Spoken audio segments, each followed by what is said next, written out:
Hi, I just wanted to say today that I want to apologise for the way these videos have been.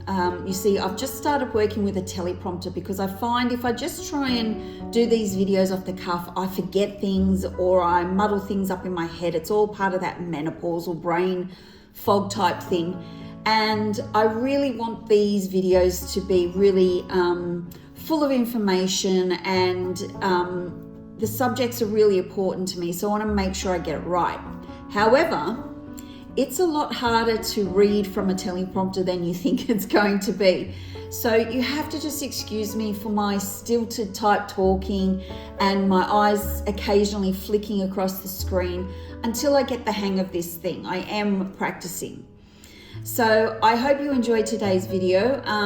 Thanks for forgiving me for my robotic presentation of this video, but I will get better. I promise.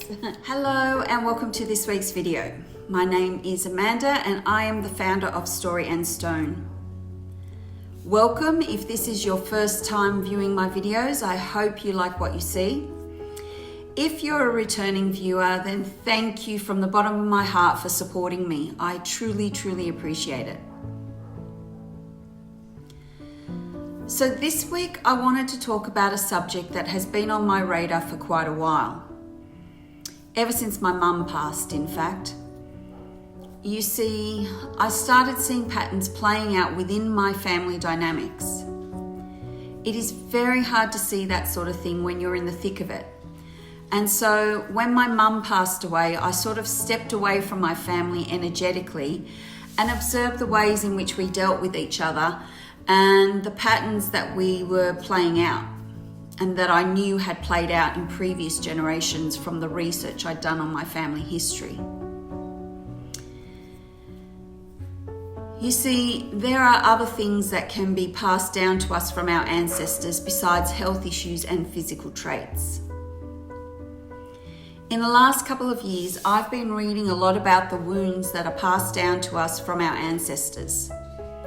Significant trauma that is played out in the lives of each generation until it is healed, which can sometimes be never. There is now a blossoming science around this subject called epigenetics. It is studying how the traumas and emotional health of our ancestors affects the well-being of the current generation. It deals with how trauma can change the way your body reads a DNA sequence. It can modify DNA by turning genes off or on, or by adding modifications that are attached to your DNA but don't actually change the DNA sequence.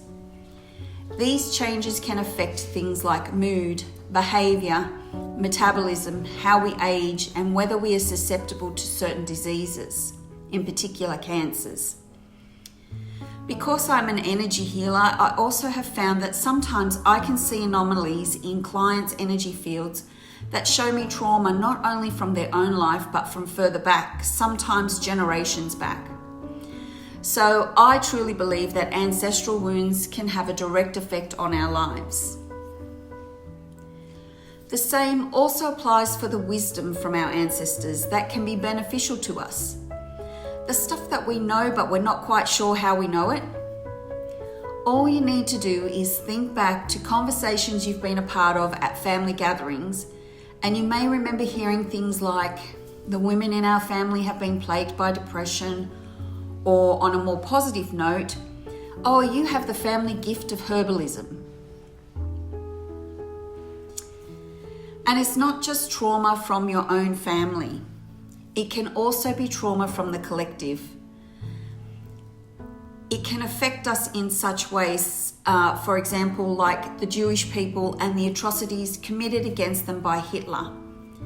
That sort of trauma can affect generations, and even if your family was lucky enough to be spared the original trauma, this type of trauma has to be healed and worked on by the collective. So how do we heal our ancestral wounds? Firstly, you need to look through your family history and learn as much as you can about the history of those who came before you. if you can, listen to the stories that are told around the dinner table at family gatherings. They will give you clues. You can then start to see patterns occurring within past generations, and it lets you know if the problems you're facing, which can be addictions or violence, etc., have their roots in generational trauma or whether it's a problem of your own creation. Often we have a similar or the same trauma or problem as our ancestors so that we can finish the work our ancestors were doing. In doing our own inner work, we are not only healing our ancestral wounds, but we're also changing the lives of the generations that come after us. The first step towards healing ancestral wounds is admitting it exists. By admitting it exists, you can begin to understand how it is affecting your present struggles and break the patterns that have existed for generations. The clues will be in your family history. By addressing these past traumas, you can also be open to receiving the wisdom that your ancestors have, which ultimately can unlock hidden wisdom within you, wisdom that you didn't know you had. And this can provide you with so much potential. So how do you know if you have ancestral wounding? Frankly, I wouldn't be surprised if we all had a little ancestral trauma in our DNA or in our energetic fields.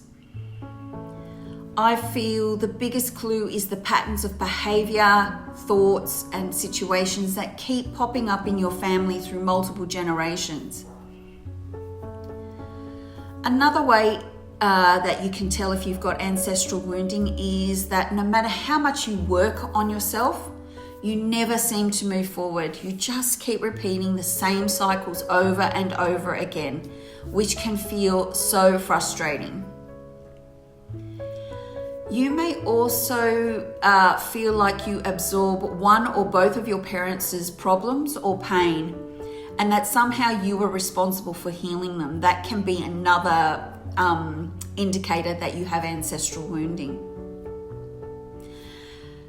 There are many physical and emotional symptoms that can suggest that you're being affected by ancestral wounds.